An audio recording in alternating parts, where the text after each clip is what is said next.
viene esta compañera que es de un medio independiente, por eso le di la entrevista, porque no es el New York Times, ni el Wall Street Journal, el Financial Times, el Washington Post. Le di la entrevista pues a este medio independiente y ahora les molestó. Estuvimos estos años contando España, Latinoamérica y el mundo, desde Madrid a Beijing, pasando por Washington, Gaza, Bogotá, Buenos Aires o San Salvador. Cada crisis, cada elección, cada misil, ahí estuvimos con análisis rigurosos y especialistas invitados para contar las cosas desde una perspectiva que no muestran los grandes medios hegemónicos, con esos intereses económicos y políticos que con tanta frecuencia y tanto esfuerzo esconden. Sí, esa agenda detrás de titulares y pantallas que cuenta el mundo o no lo cuenta en muchos casos, dependiendo de negocios o alineamientos geopolíticos.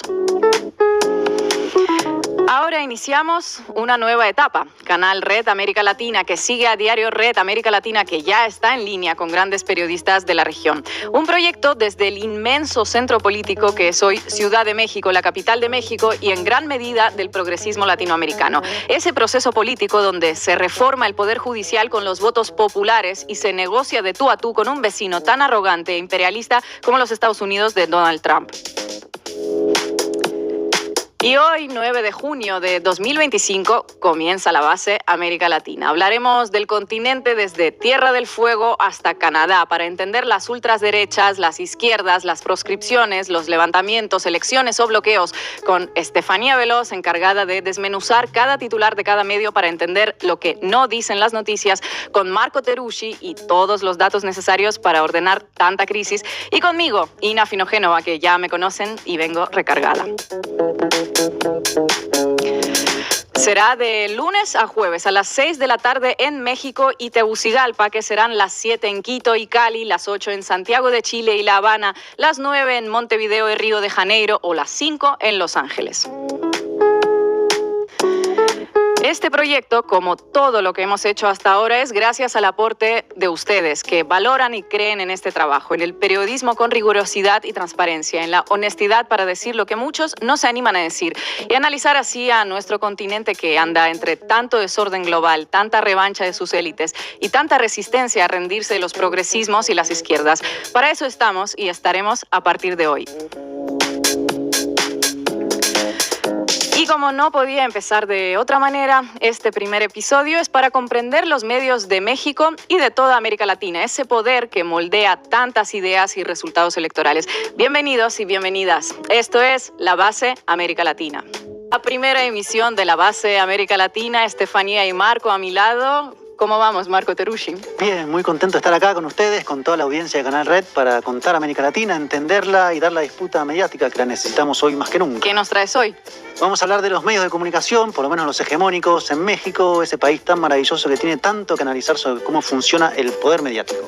Estefanía Veloz, ¿qué tal? ¿Qué tal este buceo por los medios mexicanos? Pues igual de emocionada por iniciar este proyecto, y yo lo que les traigo es un viaje en el tiempo. Vamos a empezar recorriendo los medios mexicanos para poder entender por qué se comportan de la manera que se comportan y que realmente siempre han sido exactamente los mismos. Y hoy nos va a acompañar el director de Canal Red, Pablo Iglesias, y vamos a arrancar, vamos a despegar, como dice esta frase detrás de mí, con la voz del querido Víctor Hugo Morales, a quien le mandamos nuestro abrazo desde aquí, y también con las músicas del grande El David Aguilar. Muchísimas gracias a todos por su colaboración y vamos a arrancar. Atacan como empresas y se defienden como medios de comunicación. La afirmación puede describir una de las grandes prácticas de estos tiempos, donde detrás de noticieros y pantallas se encuentran grandes empresas. O dicho de otra manera, donde detrás de presentadores que hablan en nombre de la profesión se esconden en realidad intereses económicos que definen líneas editoriales. No se trata de un mal exclusivo de México, pero este maravilloso país tiene varios de los grandes exponentes de esa práctica. Sin ir más lejos, los principales medios que dominan las televisoras, Televisa y TV Azteca, el gran duopolio mexicano. Tal vez quienes nos ven desde fuera de México, sobre todo en el sur del continente, esos nombres no les sean tan conocidos, pero estoy seguro que las prácticas que llevan adelante, sí. Estefanía, vos que conocés como la palma de la mano los medios mexicanos, ¿qué representan esas dos cadenas en México? Pues Marco, fíjate que son las dos principales televisoras del país, con varios canales cada una, que han construido imaginarios sociales, telenovelas o candidatos presidenciales durante muchísimas décadas, Todas en México hemos visto alguna vez en la vida de estos noticieros o también novelas como Destilando Amor. Y todos en México han visto sus titulares atacando hasta la saturación al gobierno de Andrés Manuel López Obrador y ahora al de Claudia Sheinbaum. Atacarlos o invisibilizarlos, a veces de manera bastante burda. Como a toda la gente que estamos aquí nos hace sentir orgullosos formar parte de este momento de la historia, tener a un presidente que le devolvió la dignidad al pueblo mexicano y sobre todo que llegue una mujer por primera vez a la presidencia a pesar de las calumnias de los medios que a veces se venden y que están y dale duro. Tenemos un presidente que ha logrado sacar la casa por este país y hoy venimos a festejar. No manches, pero si es política lo que estamos haciendo, ¿no? No, nosotros no. Nosotros es entretenimiento. ¿Quieres que pueda? O sea, lo de la presidenta y eso sí lo puedo decir. ¿A una mujer presidenta? Ajá. ¿Una mujer presidenta podemos? Claro. Una mujer presidenta. Sí. Una mujer Lo presidenta. del presidente López Obrador, ¿no? No, es que no queremos, o sea, esto es que no es apartidista. Es fiesta mexicana, o sea, no, Es entretenimiento. como que no tiene nada que ver con política esto, ¿no? Entonces, te late, digo, con todo respeto, si te late, si no, entenderé. No me late, pero sí, lo hacemos otra vez, no hay problema. Venga. O sea, puedes hablar de lo que quieras sobre cómo es sentirte mexicana, pero nada de nombrar al presidente y lo que piensas de él. Eso no me late. Así que mejor hagamos la nota de nuevo con el contenido que nosotros necesitamos, sin las personas que nosotros no queremos. ¿Quién dijo libertad de expresión?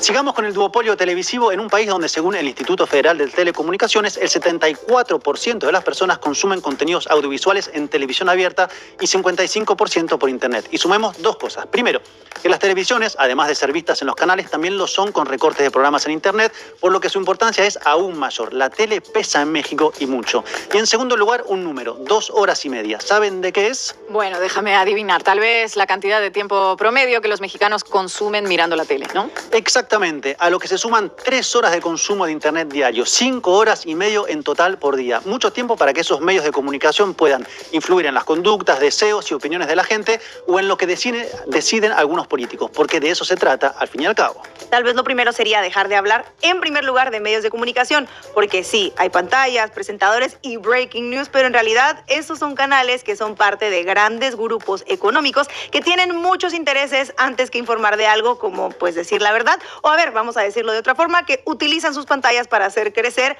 sus propios negocios. Efectivamente, tomemos el caso de TV Azteca, o mejor dicho, el Grupo Salinas de Ricardo Salinas Pliego. Está formado por 20 empresas que van desde la banca hasta el servicio de internet, la venta de electrodomésticos, pasando por los seguros o energías. En cuanto a TV Azteca, tiene a su vez 4 canales, un holding, como se dice, o pulpo con un patrimonio de 4.900 millones de dólares según la revista Forbes. Es una verdadera ganga. Pero Ina, no andan del todo bien las cuentas del millonario con ganas de ser presidente, si no me equivoco, ¿no? Así es, Ricardo Salinas Pliego. No está con todos los papeles en orden. Tiene deudas por 400 millones de dólares con fondos de inversiones en Estados Unidos, más precisamente con Cyrus Capital Partner y Contrarian Capital Management.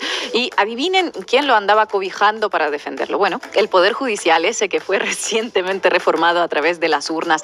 ¿Será por eso que todos sus canales juntos dijeron esto ante las elecciones para reformar la justicia? Escúchenos. De esa farsa electoral. Yo soy Javier Alatorre. Gracias por acompañarnos en esta transmisión simultánea a través de Azteca 1, Azteca 7, ADN 40, A+, y todas nuestras redes sociales, las redes sociales de Fuerza Informativa Azteca. Vamos a iniciar hoy. México le dio la espalda a la elección judicial. Es claro el rechazo de la ciudadanía a un proceso antidemocrático. Bueno, a ver, aquí se entiende clarísimo porque ahí está la explicación de la línea editorial de TV Azteca ante la reforma que permitió que por primera vez las mexicanas y mexicanos eligieran a sus jueces y juezas. Sigamos con Televisa, el gran multimedio que se fusionó con Univisión en 2022. Es actualmente el mayor concesionario de televisión abierta en México. Detrás de las pantallas del grupo que maneja 5 canales están otros negocios como servicios de internet banda ancha, telefonía, cableras, negocio del juego con Play City o casino o fútbol. Su presidente, Emilio Azcárraga, tiene una fortuna de más de 500 millones de dólares según Forbes. Bueno, aunque en realidad se tomó una pequeña licencia el año pasado. ¿Saben por qué?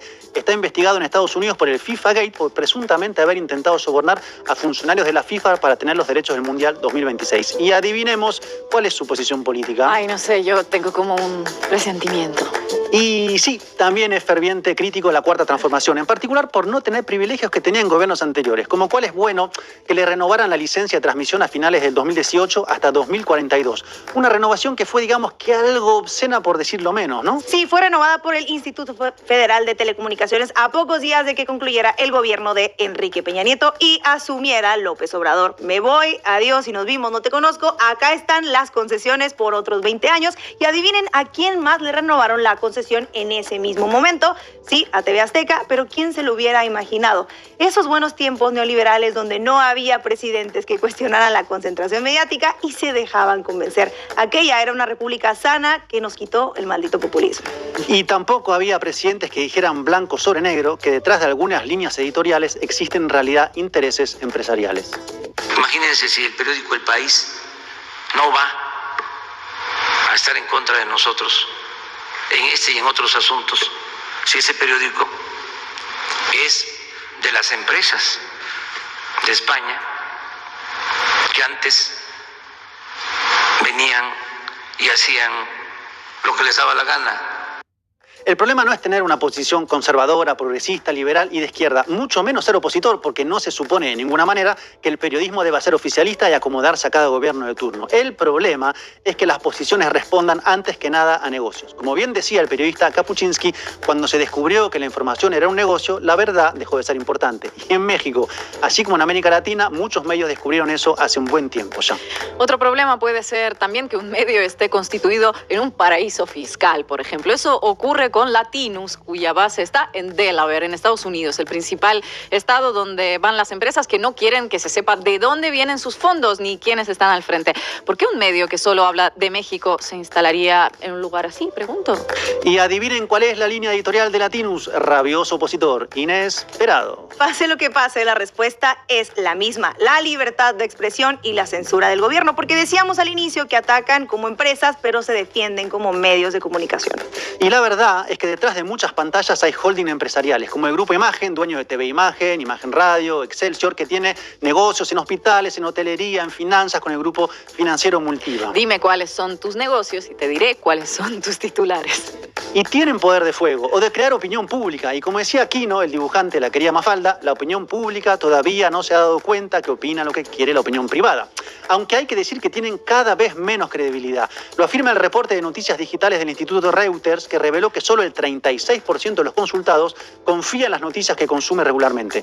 Un descenso marcado respecto al 49% de confianza en 2017. ¿Y quiénes encabezan la lista de desconfianza? Televisa y Latinus, ambos con 30%, seguidos por TV Azteca con 23%. ¿Pero por qué será? Pues las fake news y la oposición visceral no les gusta mucho a la gente, por lo visto. Pero México cambió y mucho en estos años, no solo por la diversificación de todo el ecosistema digital con las grandes plataformas, por ejemplo, sino porque todos los días a primera hora está la mañanera presidencial que comenzó López Obrador y ahora sigue la presidenta Claudia Sheinbaum. Y esa conferencia sienta parte de la agenda del día. Dice sobre qué se habla, algo determinante en toda comunicación. Desde allí se anuncian cosas tan importantes como las propuestas contenidas en ley en materia de telecomunicaciones y radiodifusión que se encuentra actualmente en debate. Este artículo de la ley va a prohibir que se pueda pagar para promoverlo más en caso de que tenga mensajes gobiernos extranjeros que tengan que ver con política, cuestiones ideológicas. Si son temas culturales, turísticos, deportivos, pues es distinto. Sí, que gobiernos extranjeros no puedan pagar en medios mexicanos para mostrar allí sus anuncios políticos. Soberanía en resumidas cuentas. Y junto a las mañaneras aparecieron o se consolidaron muchos buenos medios, como Sin embargo, Pie de Página, Fábrica de Periodismo, La Jornada, Semanaria, Rompevientos, Julio Astillero y otros medios que transmiten por canales de YouTube. Son contrapesos al duopolio histórico y a los medios defensores del neoliberalismo. Esos que defienden un orden en el cual siempre ganaban más, eran prestigiosos e intocables, pero ahora convencen menos, no logran imponer a sus candidatos presidenciales, digitar a mandatarios con titulares y vasos de whisky, ni tampoco que la mayoría crea que México se convirtió en una dictadura populista. Los tiempos cambian, las audiencias también, y algunas verdades quedan, como esa clásica de follow the money, nunca tan cierta. Nunca tan cierta. Gracias, Marco. Familia Tipical, muy buenos días. Hoy es lunes 2 de junio, primer día oficial de la dictadura, fracaso total y absoluto de la famosa elección del pueblo. Les tomaron el pelo, ya les empezó a mentir Sheinbaum. Y si me prestas mi bandera, por favor, nada más la bandera. Iván, esto me lo regalaron en la marcha ayer. Para mí, esto es lo que está pasando. Y ahorita saludo a toda mi mesa. Estarán, ¿Ya vieron? Pónganla en la casa porque México está de luto. Tarán, tarán. ¿Ya vieron? ¿Ya vieron? Adelante, compañera. Si vimos y como dicen en Uruguay, vamos arriba, vos. Energía contra los alborotadores, comunistas que buscan sabotear las Olimpiadas, francotiradores y huelguistas. Así informaron en 1968 los periódicos mexicanos como El Heraldo y El Sol de México en sus titulares sobre la masacre de Tlatelolco, una de las represiones más violentas por parte del gobierno mexicano contra protestas estudiantiles que demandaban mayor democracia, dejando a cientos de muertos y decenas de desaparecidos. Esto representa muy bien el actuar de los medios de comunicación en la historia y en la sociedad mexicana, y es así como operan las grandes empresas mediáticas en México, y desde luego esto también se ve reflejado en América Latina. Acompáñenme en esta primera emisión de este espacio tropicalizado de Titulares al Banquillo en un viaje en el tiempo para entender México y sus medios de comunicación. Pero años antes del 68, mucho antes, en 1913, Francisco I. Madero, el primer presidente democráticamente elegido después de la Revolución Mexicana que destituyó al dictador Porfirio Díaz, sufrió un golpe militar, pero también fue la primera demostración de cómo utilizaban los medios de comunicación como un arma política para derrocar a un gobierno democrático. A este episodio se le conoció como la Decena Trágica. Periódicos como El Imparcial o El País, fundado con dinero público gracias a Porfirio Díaz. Por favor, de no confundir con El País de España, que no es lo mismo, aunque bueno, la verdad que en la práctica... Pues sí, pero bueno, en fin, encabezaban una campaña permanente antimaderista, fabricando supuestos sobre la administración y creando, la verdad, un clima de inestabilidad y zozobra en sus titulares. Esa fórmula se repetiría consistentemente a lo largo del siglo siguiente. Oligarquías económicas nacionales aliadas con intereses extranjeros utilizan medios de comunicación para crear crisis artificiales. Y no podemos evitar ver destellos de este episodio trágico, como se llama, en momentos un poquito más recientes de los medios actuales, porque tiempo después la misma fórmula se volvió a ver aplicada en otros medios. En 1999, el asesinato del famoso Paco Stanley es fundamental para recordar el contexto político del momento. En ese tiempo, el entonces Distrito Federal era gobernado por el ingeniero Cuauhtémoc Cárdenas del Partido de la Revolución Democrática, o PRD, el primer gobernante de izquierda en la ciudad, en un país donde aún no había alternancia democrática tras más de 50 años de administraciones priistas. Lo que siguió al asesinato de Stanley fue una demostración textbook de cómo las grandes corporaciones mediáticas pueden transformar un evento noticioso en una operación política sistemática. Tal vez esto me cueste el trabajo o me manden quitar el programa. Señor Cuauhtémoc Cárdenas, es la ciudad que usted nos está dejando. Está queriendo ser candidato de la República y nos están matando los mexicanos. ¡Basta ya de eso, hombre! Hoy, a lo mejor pierdo el programa y dan órdenes que me la quiten desde muy arriba. Pero esto ya llegó a su límite. Acabamos de ver a Jorge Garralda en un programa que se llamaba A Quien Corresponda, diciendo la responsabilidad es de Cuauhtémoc Cárdenas. Órdenes de muy arriba, ¿será el dueño, el presidente del PRI o Diosito mismo? Bueno, y el punto culminante de esta operación mediática fue la alocución de Ricardo Salinas Pliego, que transmitió esa misma noche. Sí, el dueño de TV Azteca, Salinas Pliego, difundió un mensaje prácticamente insurreccional, como los de Alarraqui, donde dice, ¿dónde está la autoridad? En especial, el apoyo de Televisa, de Multivisión, de Radio Centro, de Radio Asir, de Radio Fórmula, de Radiorama y muchos más que han asumido un papel de justa indignación frente a tal impunidad. A todos ustedes muchas gracias por su apoyo. Yo quisiera compartir con ustedes hoy una reflexión. Hoy le tocó a Paco.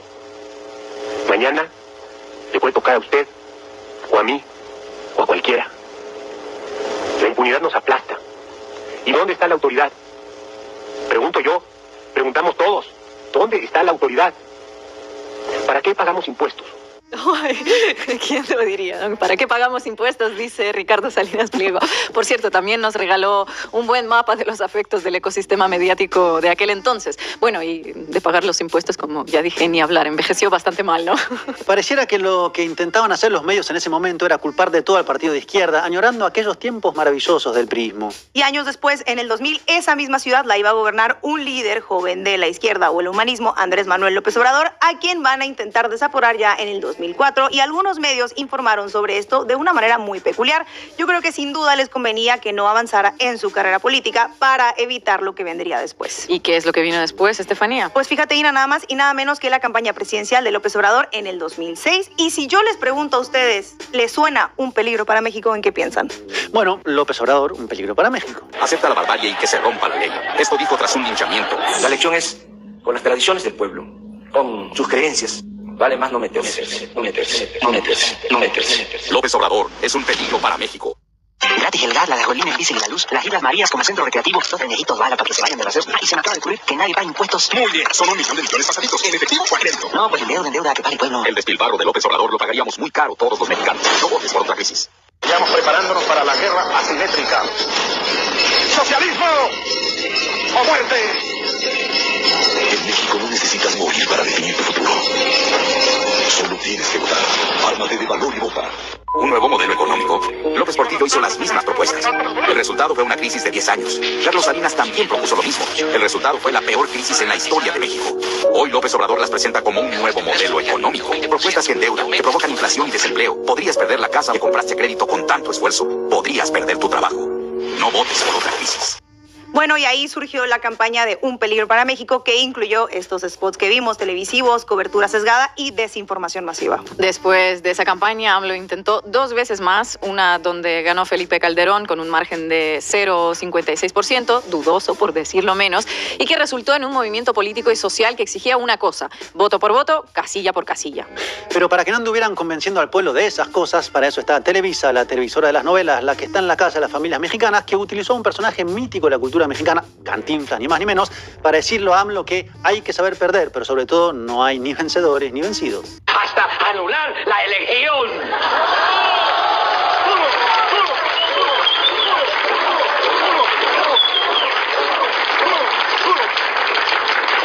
¿Me permiten dirigirles unas palabras sinceras y sentidas, chatos? Claro que sí, compañero ciudadano. ¿Cómo que se va a impugnar hasta anular la elección? Pues que no dijo hace hartas veces que en la democracia se pierde o se gana por un voto y que hasta iba a aceptar el resultado. Ahora resulta que dijo mi mamá que siempre no. Pues ¿qué pasó, chato? También dice, sin presentar todavía las pruebas, que la elección fue tramposa, con lo cual pone hasta en entredicho la honorabilidad de los ciudadanos que como escrutadores o como presidentes de casilla cooperamos para llevar a cabo un proceso electoral limpio, cuyo resultado debe respetarse. No se vale que el interés de un partido esté por encima de los intereses de un país. El pueblo, como nunca antes, asistió a las casillas, votó, y ahora ustedes, aunque no les guste, tienen que aceptar el resultado, porque así es la democracia. Ya son muchos los problemas que tenemos que resolver los mexicanos, como para todavía agregarles el desorden y el caos. México lo que quiere y lo que necesita es trabajar en paz para seguir hacia adelante, todos unidos. Hasta me cae muy bien don Andrés Manuel, pero con su actitud va a perder la credibilidad y la simpatía que ha ganado durante tanto tiempo. O presenta las pruebas que dice o acepta el resultado y desde su trinchera siga luchando por nuestro querido México. Porque como dijo el matemático, no es hora de dividir, es hora de sumar. Aquí no hay ni vencedores ni vencidos, aquí todos somos México. Bueno, acabamos de ver un clip del programa que se llamaba en ese entonces El Privilegio de Mandar, donde se ve que imitaban a AMLO y bueno, bajaban línea que era hay que respetar el resultado de la elección.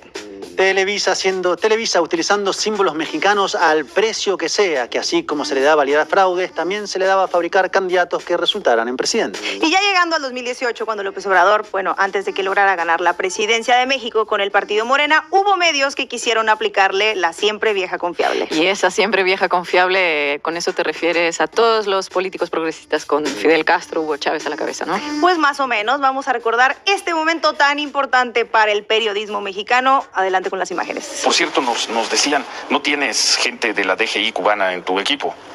Sí, porque me dicen, llegaron muchos documentos, Martí Batres, John Ackerman, no forman parte de la DGI cubana. ¿Estás seguro? No va a salir luego un documento, Ciro, va a seguir la guerra sucia. No, esto es guerra sucia, es una pregunta. Es una pregunta. Es que también cuando hacemos una pregunta es guerra sucia. Es propaganda en contra nuestra.